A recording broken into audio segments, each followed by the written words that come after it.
لا إله إلا الله محمد رسول. Assalamualaikum warahmatullahi wabarakatuh.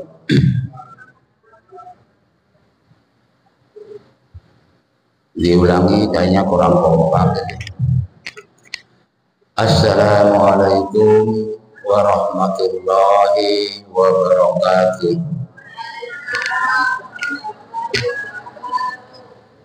Innal hamdalillah nahmaduhu wa nasta'inuhu wa nastaghfiruhu wa na'udzu billahi min shururi anfusina wa min sayyiati a'malina may yahdihillahu fala mudilla lahu wa may yudlil fala hadiya lahu.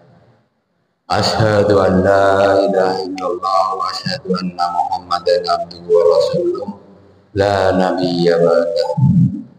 Allahumma sholli ala sayyidina Muhammad wa ala ali sayyidina Muhammad. Amma ba'du. Bapak-bapak dan ibu-ibu sekalian, marilah kita senantiasa bersyukur kepada Allah Subhanahu wa taala yang senantiasa memberikan rahmat pada kita semua, diberikan kesehatan sehingga kita masih diberi kenikmatan baik iman dan Islam maupun yang lain. Pada pagi ini saya hanya menyampaikan pengaruh dunia sangat dahsyat dalam memberikan kontribusi kepada kemusyrikan.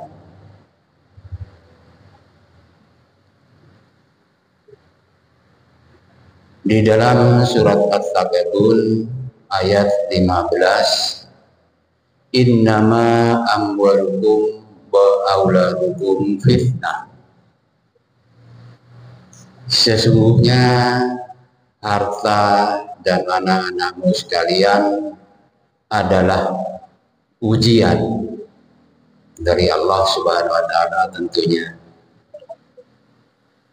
Sebelum kita melanjutkan ke topik ini, mari kita jalan-jalan dulu bapak-bapak dan ibu-ibu. Yang pertama, marilah kita mengingat kembali. Tapi sebelum ke arah sana,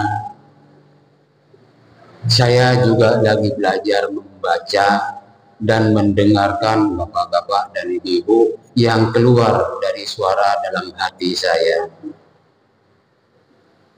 Marilah kita melihat, mengingat kembali persaksian kita kepada Allah pertama kali. Tentunya dalam persaksian pertama kali itu direkam di bawah sadar kita bapak-bapak dan ibu-ibu, karena otak kita masih pada waktu itu masih kecil dan belum bisa merekam dengan kesadaran yang baik. Tentunya itu direkam oleh sebagian otak yang kecil, dan tubuh kita semuanya itu dalam bahasanya rekaman di bawah sadar yang sekali-kali kadang-kadang muncul ke permukaan bapak-bapak dan ibu-ibu. Apa itu? Dalam surat Al-A'raf ayat 172, alastu birabbikum qalu bala syahidna an taqulu yaumal qiyamati inna kunna an hadza ghafilin. Dulu pernah saya sampaikan waktu subuh sebelumnya bahwa bagaimana manusia diciptakan, Iqra bismi rabbikal ladzi khalaq khalaqal insana min 'alaq. Pada waktu umur 4 bulan di dalam kandungan, kita bersaksi, diambil persaksian, diambil sumpah oleh Allah Subhanahu wa taala yang saya sebutkan pada ayat tadi, alastu birabbikum, bukankah aku ini Tuhanmu? Mereka, ruh yang ditiupkan semuanya menjawab, karena pada waktu setiap detik atau setiap hari atau setiap menit jumlah manusia seluruh dunia yang dilahirkan banyak, sehingga kami para ruh bersumpah dan bersaksi, bukankah aku, kata Allah, ini Tuhanmu? Qalu bala syahidna, betul engkau ya Allah, ya Rabbi, tidak menyebutkan Allah karena ruh melihat langsung bapak-bapak dan ibu-ibu, engkau Tuhanku. Sehingga Allah lalu bala syahidna inna kunna anhada, sehingga nanti pada hari kiamat ruh tidak mempunyai alasan bahwa saya ini adalah lalai atau apa semacam karena tidak ingat. Ini yang diambil persaksian oleh Allah kepada ruh yang ditiupkan pada kita, Bu. Ini hati-hati. Begitu ruh ditiupkan ke dalam kendaraan yang namanya jasad, itu sebetulnya ruh kita ini sudah terperangkap ke dalam pengaruh materi. Ini hati-hati. Di surat An-Nisa ayat 36 kalau nggak salah,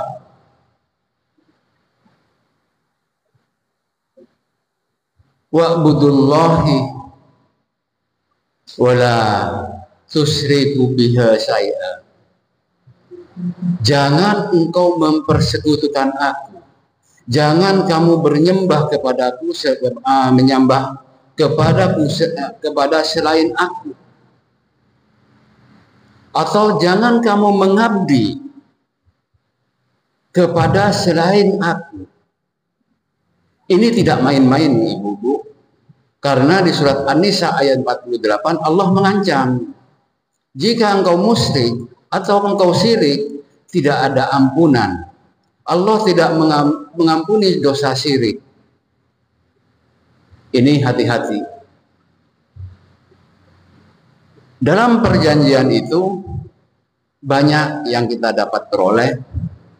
Pertama, kita menyaksikan Allah, kita bersumpah karena menyaksikan apa yang terjadi, tidak ada Tuhan selain Allah, tidak ada yang hidup kecuali Allah, tidak ada yang kuasa kecuali Allah, tidak ada yang berilmu kecuali Allah, tidak ada yang berkehendak kecuali Allah, tidak ada yang bisa melihat kecuali Allah, tidak ada yang mendengar kecuali Allah, tidak ada yang bisa berbicara kecuali Allah. Jadi begitu ruh ditiupkan, maka si jasad bergerak, bapak-bapak dan ibu-ibu, untuk mengarungi, begitu dilahirkan mengarungi kehidupan dunia. Dialah si bayi nangis. Dia nangis, kalau beberapa tafsir mengatakan wa itu adalah sebetulnya dia huwa, dia dan seterusnya. Begitu berjalannya waktu makin besar, karena di surat komponen daripada manusia sebetulnya bapak-bapak ibu-ibu sendiri jasad itu pertama adalah ruh, kedua pikiran, ketiga adalah rasa dan emosi. Rasa di mana? Ada di otak sebelah kanan, dan pikiran atau akal adalah otak sebelah kiri. Emosi apa? Emosi itu adalah pergerakan melalui panca indera sehingga timbul rasa. Maka di sini hati-hati, karena setiap ruh atau setiap jiwa diilhamin sama Allah dua jalan. satu kefasikan, satu ketakwaan. Wa alhamaha fujuraha wa taqwaha. Setiap jiwa aku ilhami jalan kefasikan. Fasik itu adalah melakukan sesuatu yang terlarang dengan sengaja, yang lama-lama akan menjadi musyrik, bapak-bapak dan ibu-ibu. Yang kedua, jalan ketakwaan. Dalam bahasa agama atau tasawuf, yang fasik disebut basariyah, di mana di dalamnya terkandung sifat nafsiyah dan sifat amarah. Ini yang menggelincirkan manusia ke dalam kemusyrikan atau kesirikan. Yang kedua, yang disebut basirah, mengandung di dalamnya sifat nafsu lawamah dan nafsu mutmainnah. Nah, ini menarik sebetulnya kalau kita bahas, tapi ini akan panjang bapak-bapak dan ibu-ibu, karena membahas mengenai juga sifat-sifat daripada Allah sendiri, sifat wajib, di mana pada waktu kita menyaksikan wujud Allah sudah kelihatan, tapi kita tidak bisa mengingat karena terekam di dalam bawah sadar kita. Bagaimana caranya supaya kita selalu terhubung dengan Allah? Allah memberikan petunjuk. Alladzina yadhkurunallaha qiyaman wa qu'udan wa ala junubihim wa yatafakkaruna bil khalqis samawati wal ardh. Yaitu orang-orang yang selalu terhubung atau mengingat Allah dalam keadaan berdiri, dalam keadaan berduduk atau berbaring, dan selalu memikirkan tentang ciptaan-ciptaan Allah, langit dan bumi. Seraya dia berkata, Rabbi ma khalaqta hadza batilan. Sesungguhnya engkau menciptakan segala sesuatunya tidak sia-sia. Sehingga tersebutlah orang yang selalu memikirkan subhana faqina ada benar. Maha suci engkau, lindungi saya dari siksa api neraka. Itu bapak-bapak dan ibu-ibu sekalian, bagaimana pengaruh dunia yang sangat dahsyat sekali, tidak terkecuali bapak-bapak dan ibu-ibu, mau dari presiden sampai kepada yang jabatan terendah, baik orang kaya maupun sampai orang fakir miskin, semua terpengaruh oleh dunia. Sehingga mereka bisa tergelincir dalam kemusyrikan yang Allah tidak akan mengampuni dosa syirik. Ini pertanggungjawaban yang sangat berat sebetulnya, sehingga kita selalu minta petunjuk kepada Allah, berdoa agar kita selalu mengingat kepada Allah. Dunia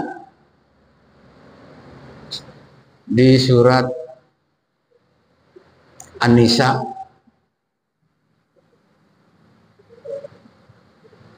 intinya bahwa dijadikan dunia kecintaan oleh Allah kepada dunia, kepada perempuan, kepada penumpukan harta benda, emas, perak dan lain, binatang ternak, kendaraan yang bagus-bagus, sawah dan ladang, itulah kehidupan dunia. Tapi sebetulnya kata Allah, kembali kepadaku yang lebih baik, lebih daripada itu seluruhnya. Orang yang terperangkap oleh dunia bapak-bapak ibu-ibu, sehingga dia mengasah otaknya secerdas mungkin, karena tauhidnya kurang baik, sehingga rasanya dia makin miskin. Sehingga banyak orang-orang yang memikirkan tentang dunia, mengorbankan perasaan kepada sesama manusia, sehingga membiarkan orang-orang lain kemiskinan, terpuruk, atau rakyat yang kelaparan dan sebagainya. Dia terperangkap dalam bentuk-bentuk korupsi dan segala macam karena tauhidnya kurang baik. Otak boleh cerdas, kalau tidak diikuti tauhid, maka konsekuensinya rasa kemanusiaan makin miskin. Akibatnya orang yang seperti itu nantinya akan menjadi ingkar kepada Allah. Di surat Al-Baqarah ayat 6, alladzina kafaru sawa'un alaihim wa andartahum am lam tundirhum la yu'minun. Kata Allah, orang yang ingkar kepadaku, dikasih peringatan atau dikasih nasihat ataupun tidak, sama saja. Ayat berikutnya, hatamallahu ala qulubihim wa ala sam'ihim wa ala absarihim gisawatu walahum adabun adim. Artinya bapak-bapak dan ibu-ibu, orang kalau sudah ingkar, maka sama Allah ditutup hatinya, ditutup pendengarannya, ditutup penglihatannya.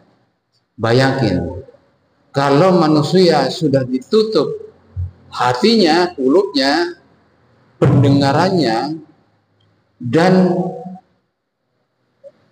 penglihatannya, itu siksa yang sangat sedih. Dia tidak mempunyai ketenangan, selalu gelisah hidupnya.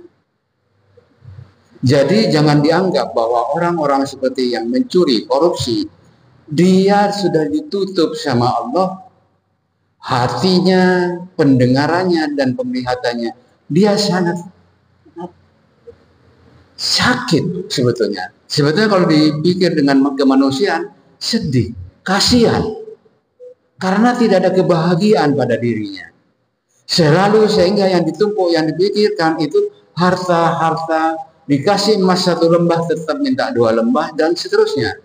Dikasih mobil 1 yang bagus, 2, 3, sampai banyak bapak-bapak kalau di sosial media menumpuk mobil yang bagus-bagus, kendaraan yang bagus-bagus, sampai puluhan.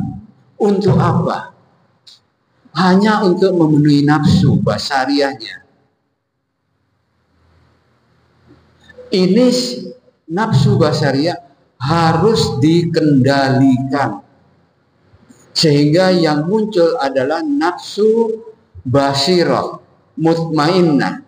Maka orang yang beruntung yang menyuburkan nafsu mutmainnahnya, di surat Al-Fajr, ya ayyatuhan nafsul mutmainnah irji'i ila rabbiki radiyatan mardiyah wadkhuli fi ibadihi wadkhuli jannati.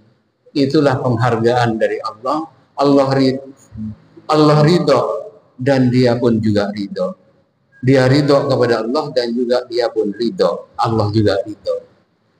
Jadi kalau dilihat runtutnya tadi dari ayat-ayat, itulah sebetulnya bapak-bapak dan ibu-ibu, agar kita mendidik diri kita, persaksian kepada Allah, itu banyak yang kita ambil manfaatnya. Dituntut untuk mengesahkan Allah semata, tidak ada yang lain, tidak ada kecintaan. Jangan memberikan tandingan kepada Allah dengan mencintai selain Allah. Di surat At-Takasur, alhaakumut takasur, berbangga-bangga menimbun kekayaan sampai masuk lubang kubur bapak-bapak. Naudzubillahi min dzalik. Bagaimana pertanggung jawabannya kelak? Dari persaksian pertama, asyhadu an la ilaha illallah, persaksian kepada Allah, tidak menyebutkan asyhadu Allah, karena langsung bapak-bapak dan ibu-ibu. Kira-kira itu aja, mudah-mudahan bermanfaat kepada bapak-bapak ibu sekalian. Kita berlindung kepada Allah semata agar dijauhkan dari siksa api neraka. Marilah kita bertasahud. Asyhadu an la ilaha illallah, astaghfirullah, nas'alukal jannata wa na'udzubika minan nar.